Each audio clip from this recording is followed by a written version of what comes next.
Don't forget to like, follow, subscribe, and turn on notifications so that you will receive alerts when there are new episodes. Go get it. That's what I tell them. I've been grinding for so long, I wake up and chase my goals. I go out and I go get it. How to code, that's all I know. I don't succeed, then I don't breathe. Success, what does it mean? If I conquer all my goals, then I'm living out my dream.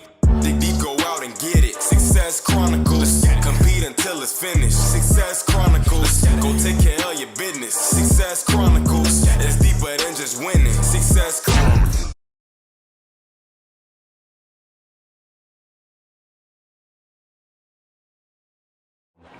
Hey, what's up, everybody? This is Chip Baker. We are here in Atlanta with my guy, Mr. Ramon Reyes. Great guy doing some really neat things, and blessed and fortunate to hang out with him here in Atlanta in his spot here. But we'll tell you more about that. But first off, thanks so much for having us here and hanging out with us today. Well, thank you for being here, and I consider myself blessed and fortunate to be here with you as well. So Yeah. I appreciate the conversation. Yes, sir. So what I wanted to do today is just kind of just highlight you. You know, if you don't mind, just tell us a little bit about who you are, and let's talk about, you know, your journey to where you are now. Yeah, well, I'm fortunate and blessed to serve as a general manager here at the property, the Omni Hotel at the Battery Atlanta. And this hotel happens to be part of a fantastic development, the Battery Atlanta, where the Atlanta Braves call home and play their home games. And, you know, excited because, you know, hopefully we're moving towards a sense of normalcy, and the Braves are playing their first game here in April. You know, looking forward to that. But, you know, just backtracking a little bit, started my career in the hospitality industry many years ago. I was fortunate to start off as a doorman, you know, back then, getting a job as a doorman was like getting a job at the post office back then. Yeah, You had to know somebody to get in. You know, and through perseverance, just, you know, persistence, I was fortunate enough to be hired on, and was probably the youngest doorman in the city of New Orleans at the time, and you know, was groomed and mentored by many older folks and guys that you know, I eventually called family and grew up in the industry. You know, and although I started off as a doorman, just continued to learn and grow and find ways to honestly become indispensable.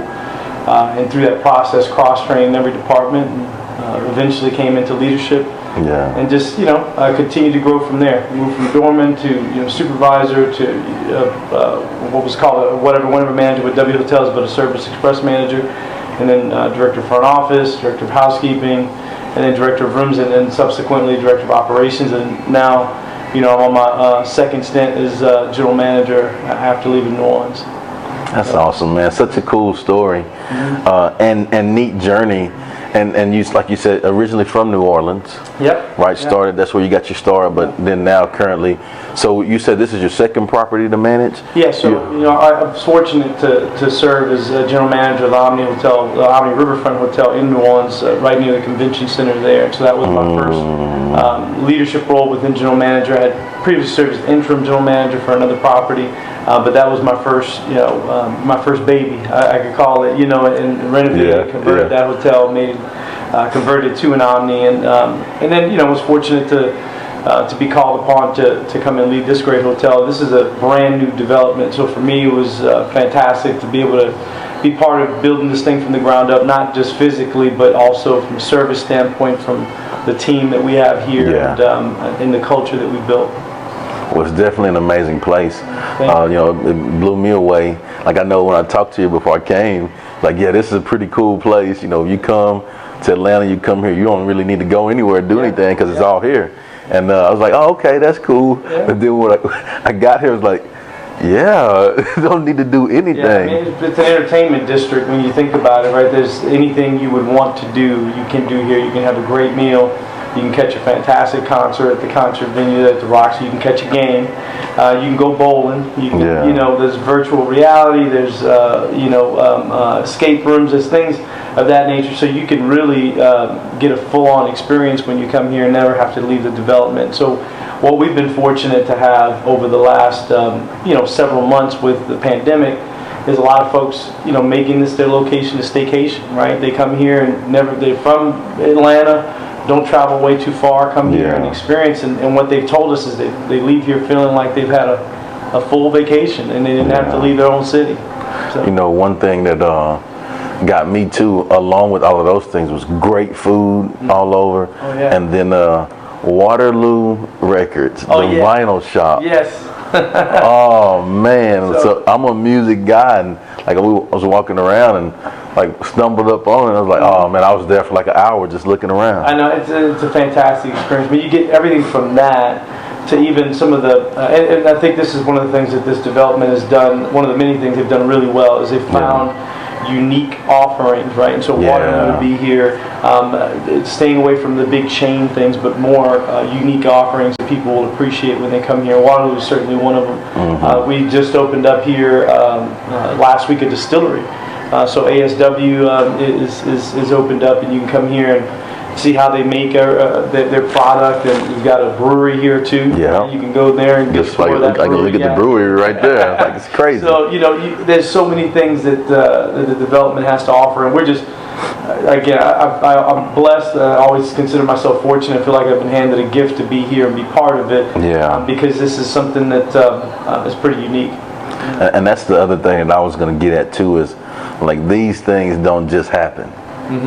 You've had to have put in some work for a long time, you know, to be able to, you know, give service to something like this. And I just want to commend you for it, because I know that, you know, it takes lots of hard work, lots of people trusting and believing in you, and they trust and believe in you because your money. Well, I tell you, I give props, so to speak, to my team, because I've just been fortunate to be surrounded by a lot of great individuals, and they're the ones who put in the hard work every day. We all work hard, but they're the face. They're the ones who really make me look good to a certain extent. And so I really. What I've been fortunate to be able to do is be able to really have a good rapport with every single person that I've worked with. And just be able to align the teams in the right way for everybody to execute and be successful. And through their success, then that's kind of translated to my success. But really, it's 100% their hard work that makes it come together. And that's not just here, but every property I've been at. I've just been very fortunate to be surrounded by some good people. You know, just hearing you say that, it makes me think about teamwork. And in team, you know, if one person doesn't do what they're supposed to do, then the whole team suffers. So yes, it's important to have the team, but then I also reflect on family. Oh yes. And in knowing, you know, you and your family, just a great team. You know what I'm saying? Just like everybody in the family is just good people, good, hardworking, doing amazing things to make a positive difference in our world. Well, look, I tell you, I'm so fortunate to have a great family and foundation there, and that's honestly what has always resonated with me when I've been fortunate to be in leadership within the hospitality industry, is building that family within these walls too. And so I consider everybody who works here family, and try to instill the same values and just in general the same feelings that we have amongst, you know, my brother and two sisters, which you've been fortunate to meet too. I mean, you can't go wrong. You treat your people well, you treat them like family, and you train them well, and you always have to select the right people, you know, coming through the door to be part of the family, because just like any other family, you don't let everybody in, right? But you know, as long as you do those things, I think you know, the rest is pretty easy. You can't go wrong. That's good stuff, man.